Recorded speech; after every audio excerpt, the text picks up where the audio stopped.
Pagi hari ini kami datang di altar kudus Tuhan.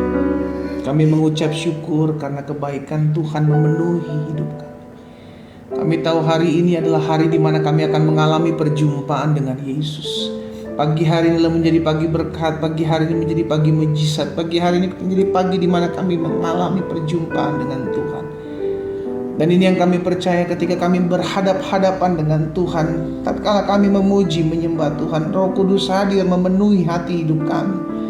Bahkan ada dalam rumah kami masing-masing. Sehingga ketika kami mengangkat puji-pujian, ketika kami mengangkat penyembahan kami kepada Tuhan, kami tahu disitulah Tuhan hadir. Dan Tuhan hadir melawat setiap kami yang sakit dijamah dan disembuhkan, yang berbeban berat diberikan kelegaan, yang susah dihiburkan, bahkan yang terikat dilepaskan.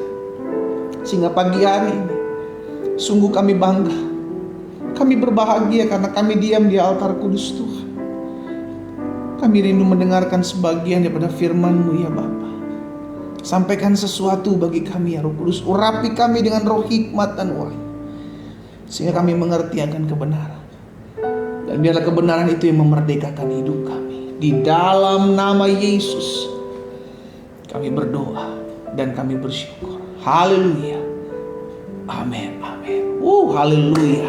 Saudara dikasih dalam Tuhan, shalom, selamat pagi buat setiap kita semua yang pagi hari ini sudah bergabung dalam ibadah doa pagi secara online, secara khusus umat Tuhan yang ada di Facebook maupun umat Tuhan yang ada di Zoom. Dan saya bersuka cita ketika kita bisa menyembah Tuhan pagi-pagi. Amin. Kita memulai hari bersama dengan Tuhan, kita memulai hari dalam pujian penyembahan. Dan saya sangat percaya kuasa pujian penyembahan itu dahsyat. Sama-sama bilang sama saya, dahsyat. Amin. Karena Alkitab mencatat Allah bertahta di atas puji-pujian umatnya. Bahkan tatkala bangsa Israel akan berperang suatu kali, maka imam-imam musik, orang-orang Lewi memuji-muji Tuhan, menyembah Tuhan. Dan Alkitab mencatat Tuhan buat peperangan yang dahsyat, yang mengakhirnya dengan kemenangan, karena Tuhan yang berperang menggantikan kita. Karena itu sudah dikasih dalam Tuhan, pagi hari ini kita kembali akan mengambil Alkitab kita di rumah kita masing-masing. Kita mau siapkan catatan, pena, ya kan, sehingga kita bisa kembali belajar dalam rangkaian siapa itu orang bodoh yang Alkitab catat, iya kan? Kita nggak mau jadi orang-orang yang bodoh, karena Alkitab jelas katakan ada orang-orang yang sudah dengar firman namun tidak melakukannya. Alkitab bilang itu adalah orang bodoh. Bahkan ada orang-orang yang sudah diselamatkan, sudah menerima kasih karunia Tuhan, namun tidak mau beribadah kepada Tuhan. Alkitab juga dia adalah orang bodoh, katakan. Kemarin kita sudah belajar, beberapa hari belakangan kemarin kita sudah belajar tentang dua hal ini. Siapa itu orang bodoh? Yang pertama, orang yang sudah diselamatkan namun tidak mau beribadah kepada Tuhan. Dan yang kedua, kemarin kita juga sudah belajar siapa itu orang bodoh yang Alkitab catat, orang yang sudah dengar firman, orang yang sudah tahu kebenaran tapi tidak mau melakukan firman. Dan hari ini yang ketiga kita belajar siapa itu orang bodoh yang Alkitab catat. Sama-sama kita buka Alkitab kita dalam Ayub pasalnya yang kelima, ayatnya yang kedua.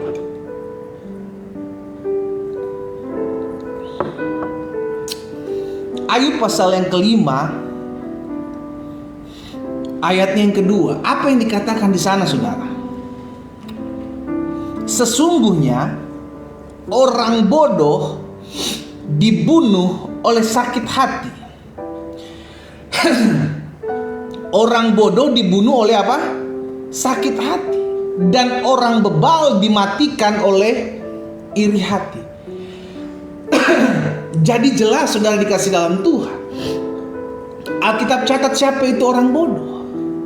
Orang bodoh adalah orang yang dibunuh oleh apa? Sakit hatinya. Makanya selalu saya bilang dalam hidup ini, saudara dikasih dalam Tuhan, hati-hati sekali menggunakan hati kita. Gunakan hati kita dengan baik, dengan bijak.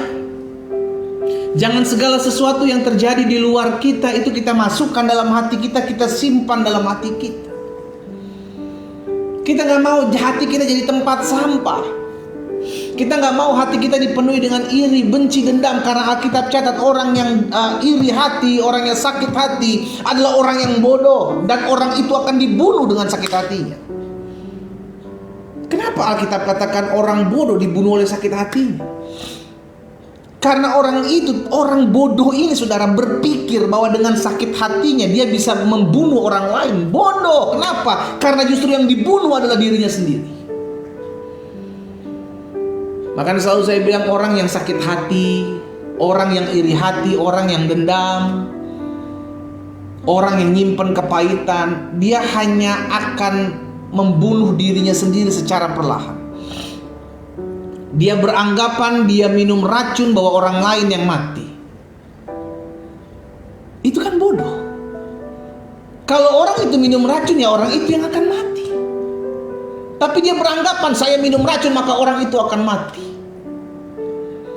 Itulah bodohnya orang yang menyimpan sakit hati. Makanya jelas Ayub bilang sesungguhnya orang bodoh dibunuh oleh sakit hati. Orang bebal dimatikan oleh iri hatinya. Nah, saudara dikasih dalam Tuhan, kita lihat di sini apa yang di Alkitab katakan selanjutnya. Amsal 12 ayat 16. Coba lihat, saudara. Di sini kita akan belajar yang ketiga, siapa itu orang bodoh yang Alkitab catat adalah orang yang simpen sakit hati. Amsal 12 ayat 16. Bodohlah yang menyatakan sakit hatinya seketika itu juga, tetapi bijak orang yang mengabaikan cemooh. Jadi kalau orang sakit hati, Alkitab katakan jelas, mutlak dia adalah orang bodoh. Kenapa? Karena dia nyimpen sakit hati. Dan Alkitab banyak sekali mencatat ayat-ayat tentang sakit hati, kepahitan, kebencian, kedendaman, iri hati, panas hati.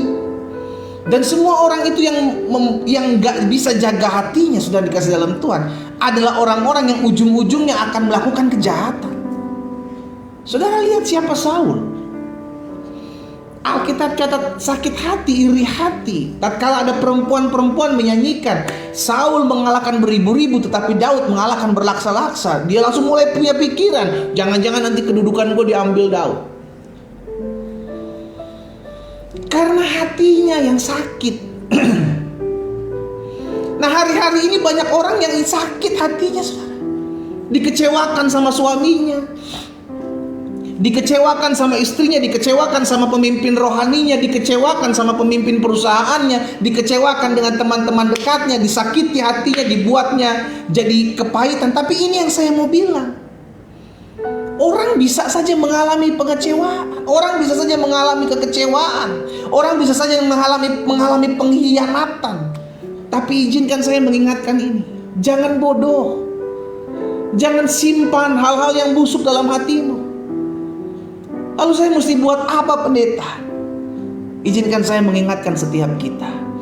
Kita tidak bisa menghalangi orang mengkhianati kita. Kita nggak bisa menghalang-halangi orang membuli hidup kita. Kita nggak bisa menghalang-halangi orang menusuk kita dari belakang. Kita nggak bisa menghalang-halangi orang melakukan hal yang jahat dalam hidup kita. Tapi kita selalu bisa menjaga hati kita untuk tidak sakit hati, untuk tidak kecewa, untuk tidak kepahitan, untuk tidak menaruh sesuatu yang busuk di hati kita. Kita bisa lakukan itu. Karena hati kita yang menentukan kita mau masukin apa dalam isi hati kita.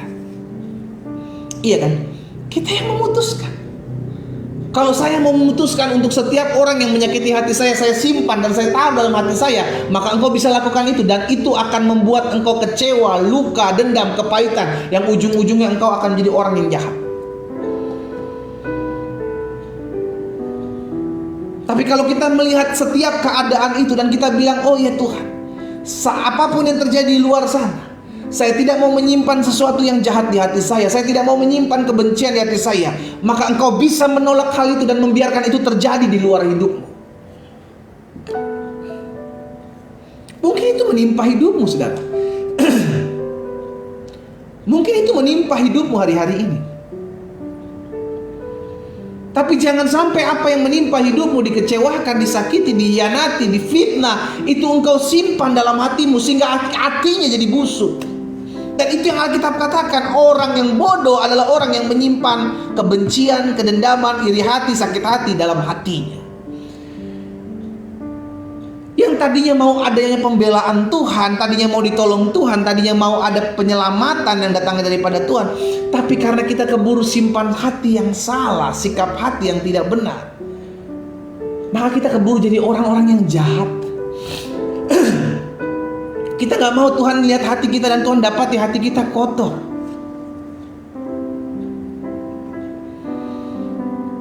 Amin. Siapa Kain?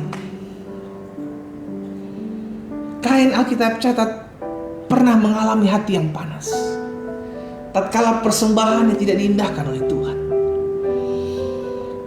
Padahal Kain sudah melakukan apa yang baik, memberikan korban persembahan. Tapi dia salah tatkala dia memiliki hati yang panas. Dampaknya apa? Dia membunuh adiknya.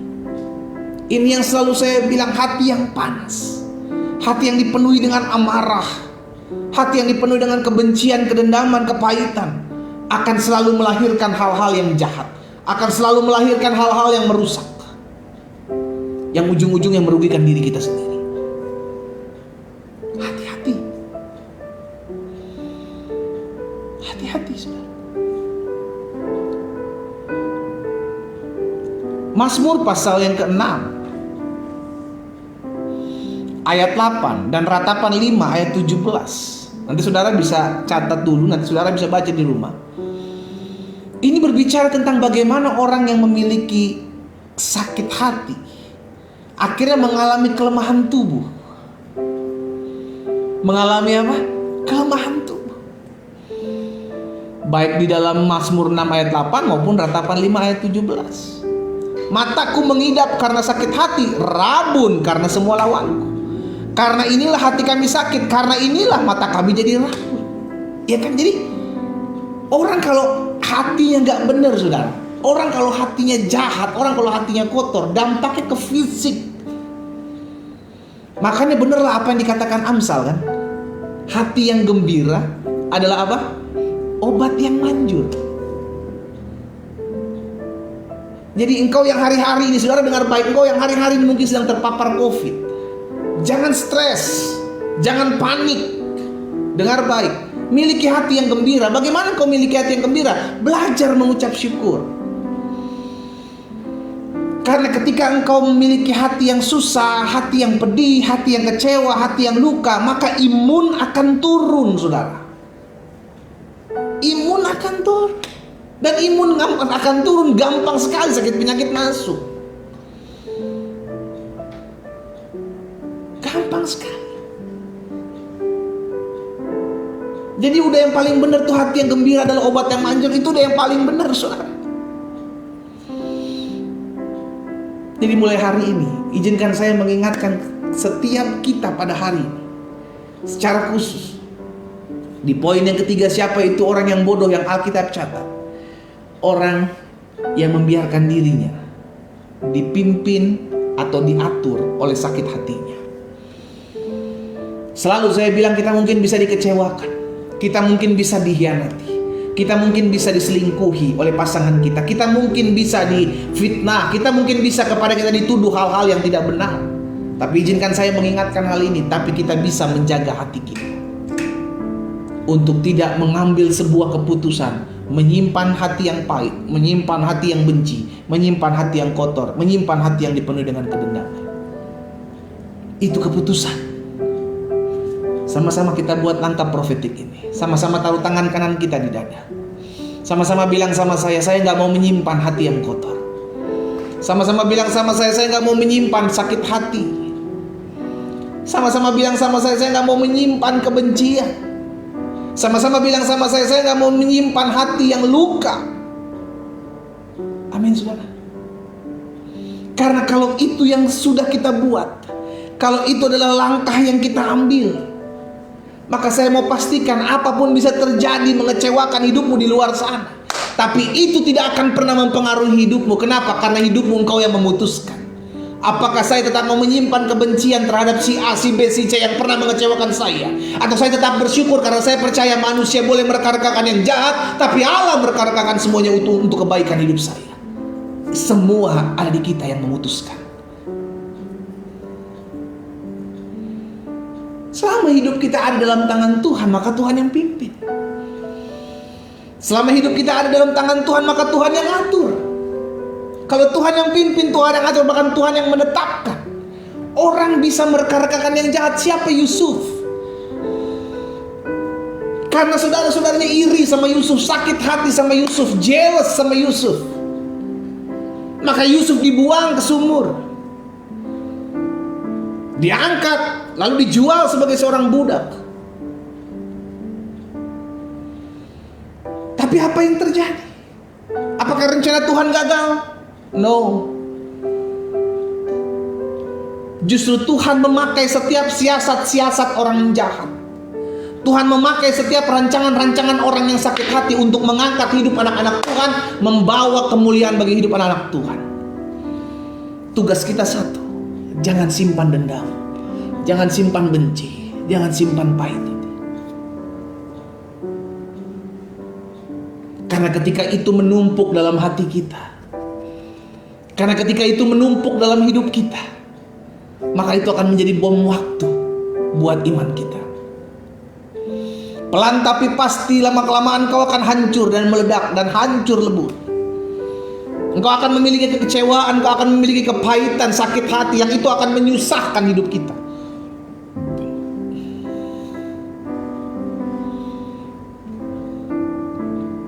Itu sebabnya pastikan pagi hari ini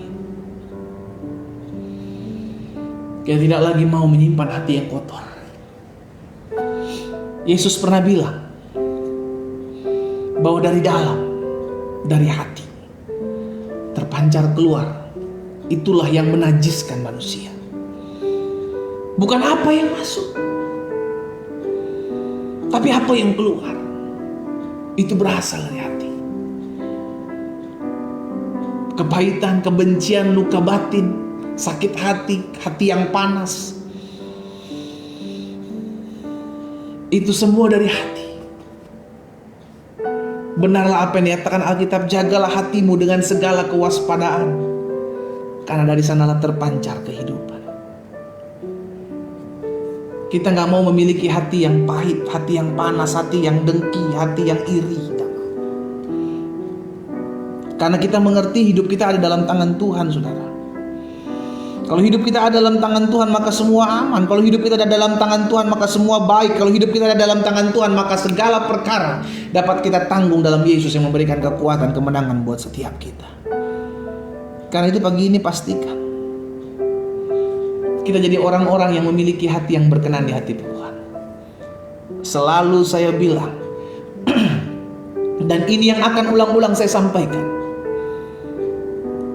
orang yang mengecewakanmu bisa saja ada di hadapanmu. Orang yang menyakitimu bisa saja ada di dalam hidupmu.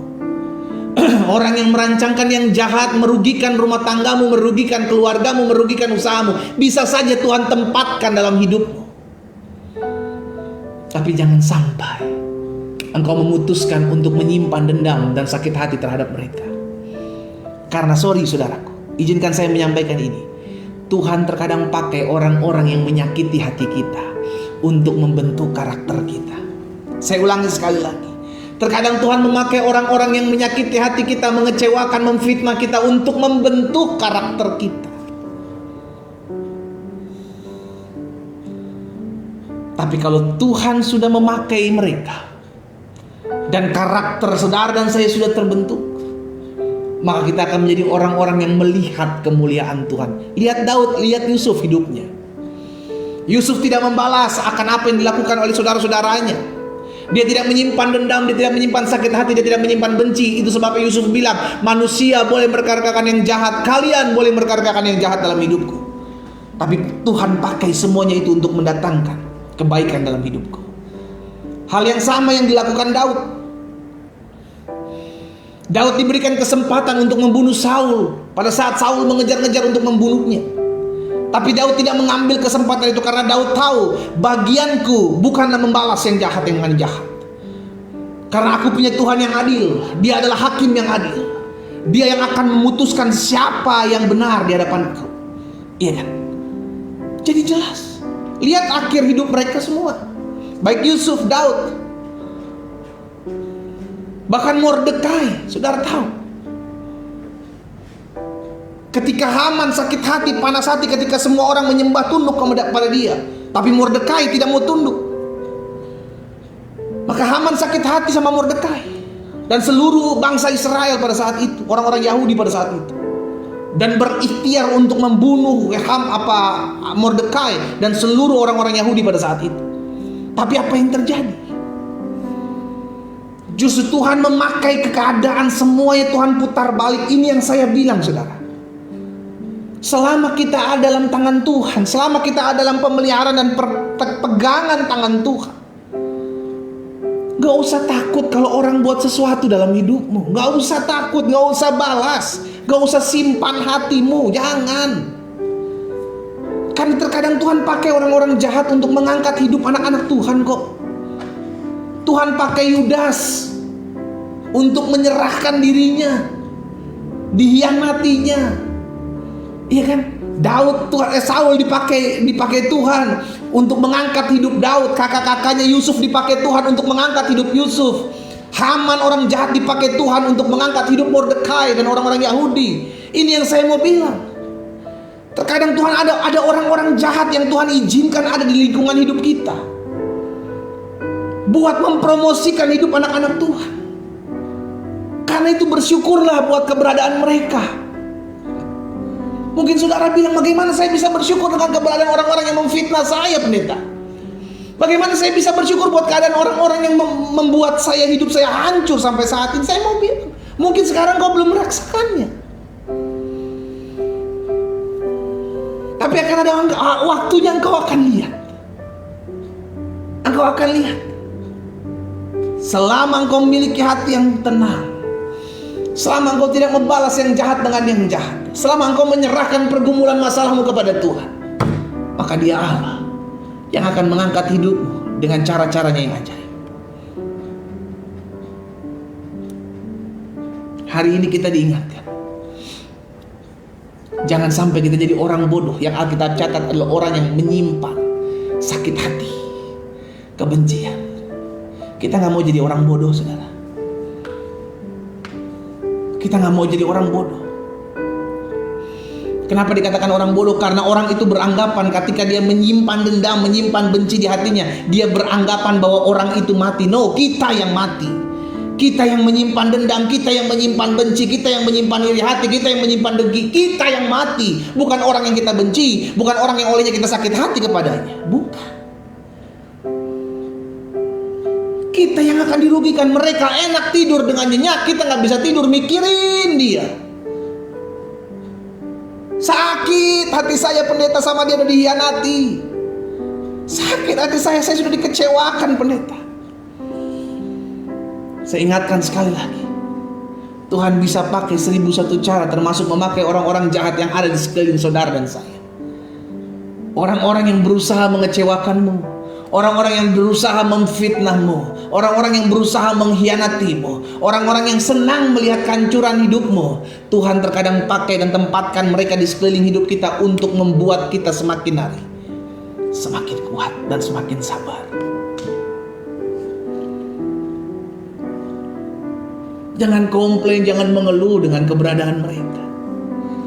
Karena terkadang Tuhan bisa pakai orang-orang jahat itu untuk mengangkat hidup anak-anak Tuhan, untuk mempromosikan hidup anak-anak Tuhan.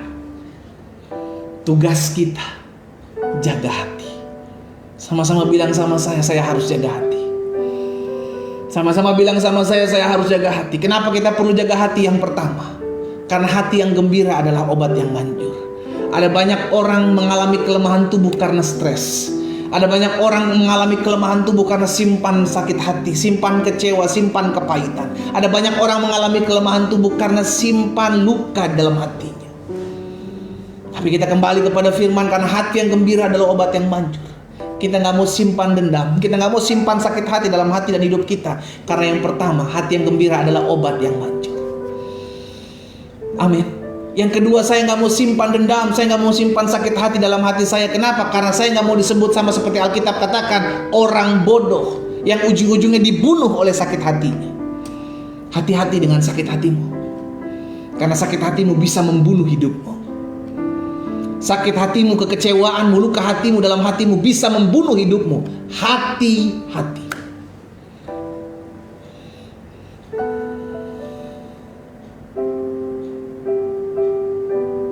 Jangan pusing, jangan stres ketika orang mengkhianatimu.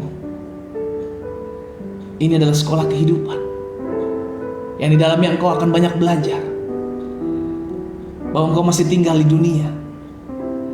Engkau adalah domba yang diletakkan, ditaruh di tengah-tengah kawanan serigala.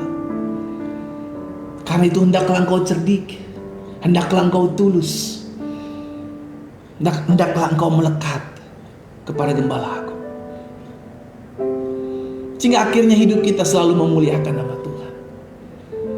Pagi hari ini secara khusus saya berdoa buat umat Tuhan yang hari-hari ini mungkin kau punya kecewa, yang hari-hari ini kau mungkin menyimpan luka terhadap mertuamu, mungkin terhadap menantumu, mungkin terhadap anak-anakmu, terhadap orang tuamu, mungkin terhadap teman, om, tantemu, siapapun itu.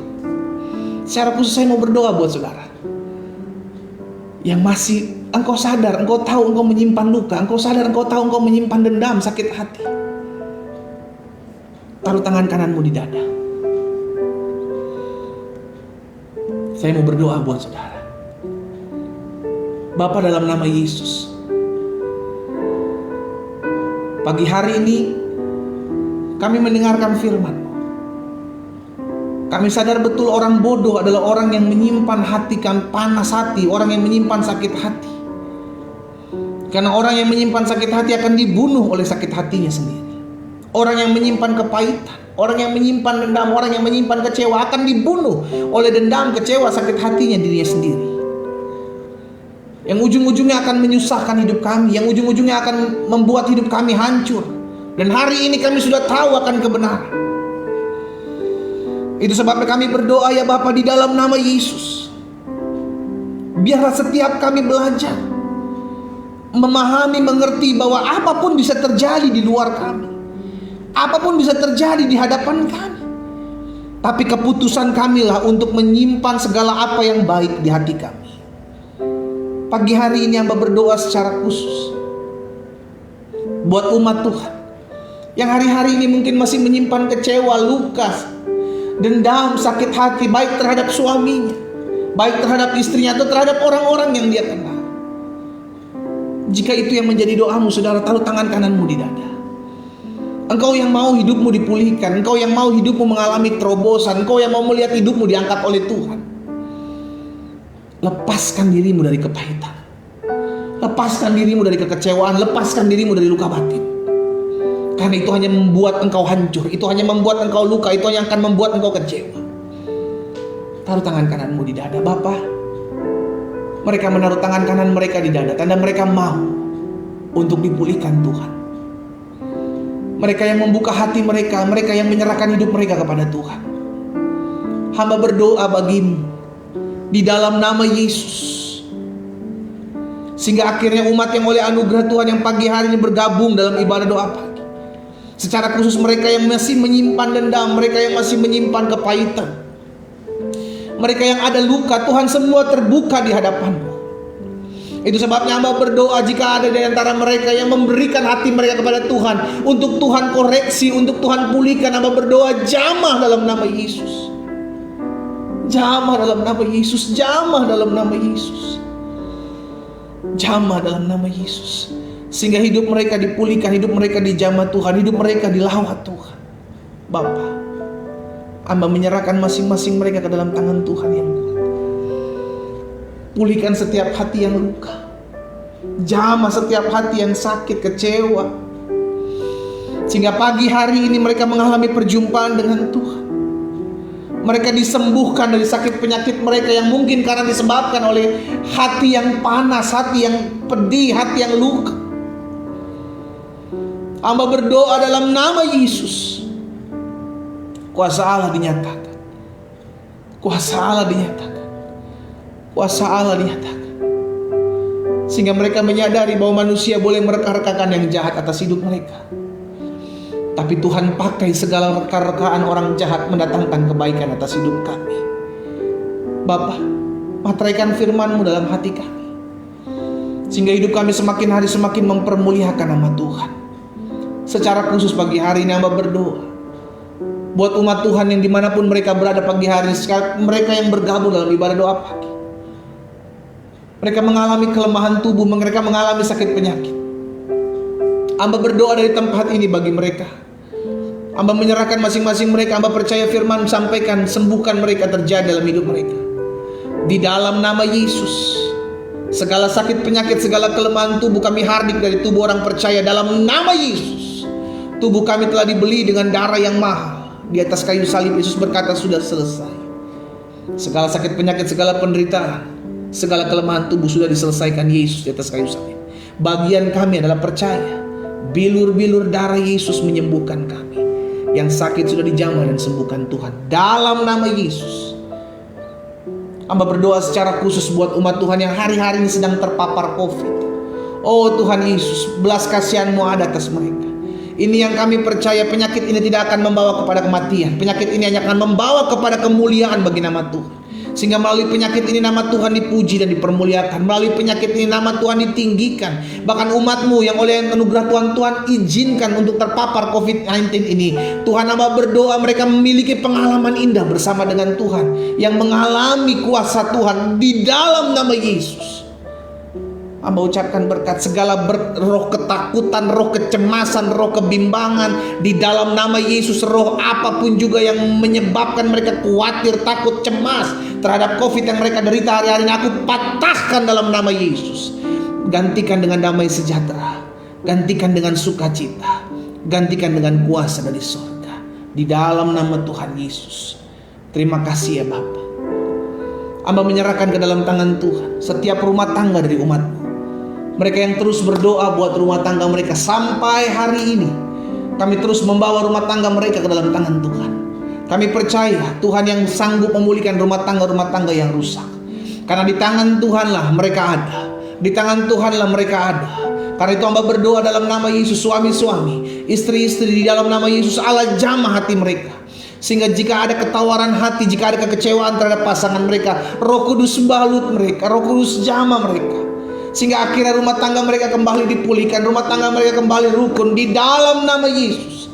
Apapun yang menyebabkan rumah tangga mereka terpecah, kuasa-kuasa kegelapan, mantra-mantra, dukun, santet, guna-guna kami patahkan dalam nama Yesus. Darah Yesus suci kuduskan setiap kami. Darah Yesus memagari membentengi setiap umat Tuhan dalam nama Yesus. Sehingga suami-suami kembali kepada pasangan yang sah, istri-istri kembali kepada pasangan yang sah di hadapan Tuhan di dalam nama Yesus. Kami perkatakan dan kami terima dengan iman dalam nama Yesus terjadi. Kuasa Allah dinyatakan, kuasa Allah dinyatakan atas setiap rumah tangga yang ada di dalam nama Tuhan Yesus. Terima kasih Bapa yang baik. Terima kasih Tuhan Yesus. Hamba menyerahkan setiap mereka ke dalam tangan Tuhan yang kuat. Hamba berdoa juga buat setiap umat Tuhan yang hari-hari ini sedang berdoa untuk mendapatkan pekerjaan. Hamba berdoa di dalam nama Tuhan Yesus, Tuhan buka jalan bagi mereka. Betul hari-hari ini sedang ada pandemi, tapi mereka mengandalkan Tuhan. Karena Tuhan yang sanggup membuka jalan tatkala jalan-jalan tertutup. Kami tidak mau membatasi kuasa Tuhan. Karena itu kami doakan di dalam nama Yesus, secara khusus buat anak-anak Tuhan yang hari-hari ini mencari pekerjaan. Bagi mereka terbuka pintu-pintu pekerjaan. Bagi mereka terbuka pintu-pintu perusahaan yang maju. Di dalam nama Yesus, apa yang tidak mungkin bagi kami, itu mungkin bagi Allah kami. Di dalam nama Tuhan Yesus. Hamba berdoa secara khusus buat anak-anak Tuhan yang hari-hari ini berdoa buat perekonomian mereka. Dikarenakan oleh masa-masa pandemik ini, ekonomi mereka tergoncang, pekerjaan, usaha mereka. Tapi kami percaya hidup kami tidak ditentukan oleh pandemi. Hidup kami ditentukan oleh tangan Tuhan yang kuat. Itu sebabnya kami berdoa di dalam nama Yesus. Tuhan pelihara setiap anak-anak Tuhan dimanapun mereka berada. Mereka yang bergantung kepada Tuhan, tergenapi firman-Mu atas hidup mereka Allah. Sehingga mudah boleh merana kelaparan, Tapi anak-anak Tuhan, orang-orang yang bergantung penuh kepada Tuhan, tidak akan pernah kekurangan suatu apapun yang baik.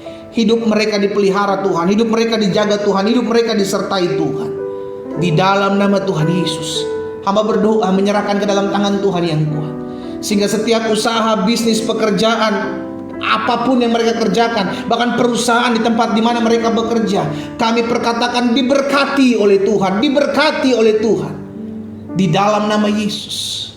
Oh Tuhan, berikan mereka hikmat dalam mereka mengelola, bekerja, berusaha. Di masa-masa pandemik ini Tuhan tuntun dengan karya-karya-Mu, sehingga apa yang tidak pernah kami lihat, tidak pernah kami pikirkan, tidak pernah timbul dalam hati kami, itu yang Allah sediakan bagi orang-orang yang mengasihi Tuhan.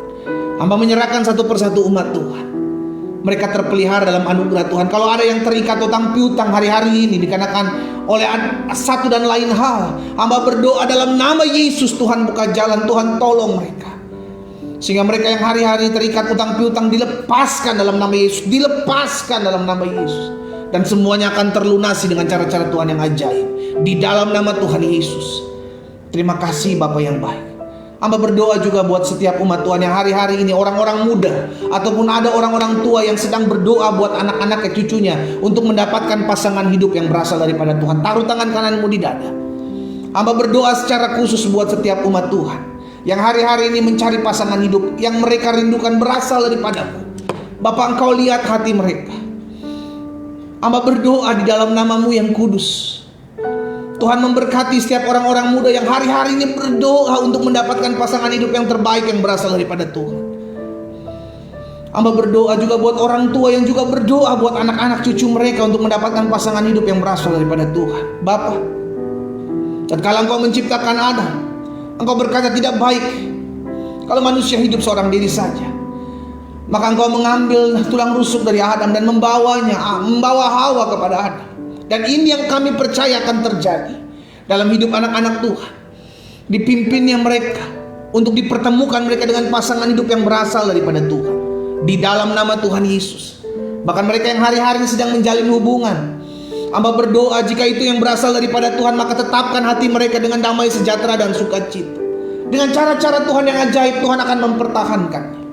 Tapi hamba juga berdoa jika itu tidak mendatangkan damai sejahtera, jika itu bukan berasal daripada-Mu yang justru membuat hidup mereka hancur, hamba berdoa dalam nama Yesus, Tuhan bubarkan, pisahkan mereka dengan cara-cara Tuhan yang ajaib. Di dalam nama Tuhan Yesus, hamba menyerahkan mereka ke dalam tangan Tuhan yang kuat. Terima kasih Bapa. Masa depan dari orang-orang muda yang pagi hari ini berdoa secara khusus ada dalam tangan Tuhan. Mereka berdoa karena mereka percaya hari depan mereka ada dalam tangan Tuhan. Mereka berdoa karena mereka percaya hidup mereka di tangan Tuhan yang kuat, sehingga masa muda mereka berhasil, masa muda mereka diberkati Tuhan, masa muda mereka cemerlang, masa muda mereka melihat hal-hal yang baik, karena Tuhan Yesus menyertai dan menopang hidup mereka. Di dalam nama Tuhan Yesus. Terima kasih Bapa. Pada akhirnya kami berdoa menyerahkan ke dalam tangan Tuhan bangsa Indonesia. Kami mengasihi bangsa kami Allah. Secara khusus di tengah-tengah pandemik ini kami terus doakan. Kalau kami lihat tingkat COVID terpapar semakin hari semakin banyak, oh Bapa, kami berdoa dalam nama Yesus. Dalam nama Yesus berbelas kasihan atas bangsa kami, sehingga setiap orang yang terpapar Tuhan pulihkan, Tuhan sembuhkan di dalam nama Yesus. Tidak ada lagi tingkat kematian, yang ada hanyalah tingkat kesembuhan yang semakin hari semakin bertambah. Di dalam nama Yesus terjadi. Kami ucapkan berkat dalam nama Yesus, dalam nama Yesus, dalam nama Yesus. Kemuliaan bagi Allah atas bangsa kami, sehingga pandemik ini boleh lalu ya Allah. Setiap daerah, setiap kota, setiap provinsi di atas bangsa Indonesia negatif di dalam nama Tuhan Yesus, menjadi zona hijau di dalam nama Yesus. Berbelas kasihan atas bangsa kami, atas kota provinsi kami ya Bapak. Berkati Bapak Presiden, Wakil Presiden, jajaran menteri yang ada. Kami berdoa buat BNPB, Tuhan memberkati. BNPT Tuhan memberkati. BIN yang ada Tuhan berkati. Bapak Panglima TNI, Bapak Kapolri. Kami ucapkan berkat buat pemimpin daerah kami, Bapak Gubernur, Wakil Gubernur, Wali Kota, Wakil Wali Kota, Bupati, Wakil Bupati. Kami ucapkan berkat dalam nama Yesus. Beri roh hikmat takut akan Tuhan ada dalam hati dan hidup mereka, sehingga setiap keputusan yang mereka ambil adalah keputusan yang memuliakan nama Tuhan. Terima kasih Tuhan Yesus. Kami menyerahkan masing-masing mereka ke dalam tangan Tuhan. Bahkan kami berdoa buat tenaga kesehatan yang ada, dokter, suster, perawat-perawat medis, perawat-perawat rumah sakit. Tuhan, kami serahkan mereka semua ke dalam tangan Tuhan sebagai garda terdepan. Tuhan, berkati mereka. Mereka dalam perlindungan Tuhan, dijaga, disertai, diberikan kesehatan, kekuatan, diberikan hati yang gembira dalam hidup mereka. Kami berdoa diberkati hidup mereka, dijaga, disertai mereka. Di dalam nama Tuhan Yesus, jauhkan bangsa ini daripada segala roh perpecahan, roh adu domba dengan cara apapun ya Bapa. Kami percaya Tuhan memberkati bangsa kami. Begitu banyak anak Tuhan berdoa atas bangsa kami, sehingga shalom, damai sejahtera Allah turun atas bangsa kami. Di dalam nama Yesus. Terima kasih Bapa. Terima kasih. Terima kasih Tuhan Yesus. Pada akhirnya kami berdoa buat orang-orang yang kami rindukan diselamatkan oleh Tuhan. Kami rindu mereka dianugerahkan keselamatan oleh Tuhan. Mereka menerima kuasa Tuhan, mereka menerima keselamatan, mereka menerima kasih setia Tuhan dalam hidup mereka. Dalam nama Yesus. Terima kasih Bapa. Pada akhirnya kami berdoa, mengucap syukur buat pagi hari ini. Dan sepanjang hari ini hari berkat, hari mujizat, hari pengalaman kami bersama dengan Tuhan. Dan hari ini menjadi hari keberuntungan bersama Yesus yang berjalan bersama-sama dengan kami. Saudara yang dikasih dalam Tuhan, kita sudah mendengarkan firman Tuhan. Jangan kotori hati kita dengan hal-hal yang tidak berkenan kepada Tuhan. Jangan simpan benci, jangan simpan dendam, jangan simpan kepahitan, jangan simpan kekecewaan. Ingat, semua bisa Tuhan pakai kok, termasuk orang-orang yang merancangkan yang jahat dalam hidup saudara. Bisa Tuhan pakai untuk mendatangkan kuasa, untuk mendatangkan keberuntungan, untuk mendatangkan keberhasilan dalam hidup saudara dan saya. Bagian kita apa? Jaga hati. Kenapa? Karena hatimu adalah tempat Tuhan Yesus. Dalam hatimu biarlah Tuhan Yesus aja yang ada. Dalam hatimu biarlah Roh Kudus aja yang ada. Jangan kotori hatimu. Kita akan kembali ke aktivitas kita masing-masing. Arahkan kedua tanganmu dan terimalah berkat Tuhan. Hamba ucapkan berkat buat setiap umatmu. Diberkatilah mereka dalam pekerjaan mereka. Diberkatilah mereka dalam rumah tangga mereka. Diberkatilah mereka dalam setiap aktivitas mereka di sepanjang hari ini. Sebab mereka memulai hari ini bersama-sama dengan Tuhan Yesus yang menuntun mereka dalam seluruh kegenapan janji-janji Tuhan. Dalam nama Bapa, Anak, dan Roh Kudus, dalam nama Tuhan Yesus Kristus, kami terima berkat-Mu. Kami terima berkat-Mu. Sama-sama kita katakan amin. Haleluya. Tuhan Yesus baik. Tuhan Yesus baik. Tuhan Yesus baik. Selamat beraktivitas, saudara dikasih dalam Tuhan. Selamat pagi. Kita ketemu lagi besok dalam ibadah doa pagi secara online di jam yang sama dan waktu yang sama. Shalom, shalom, shalom.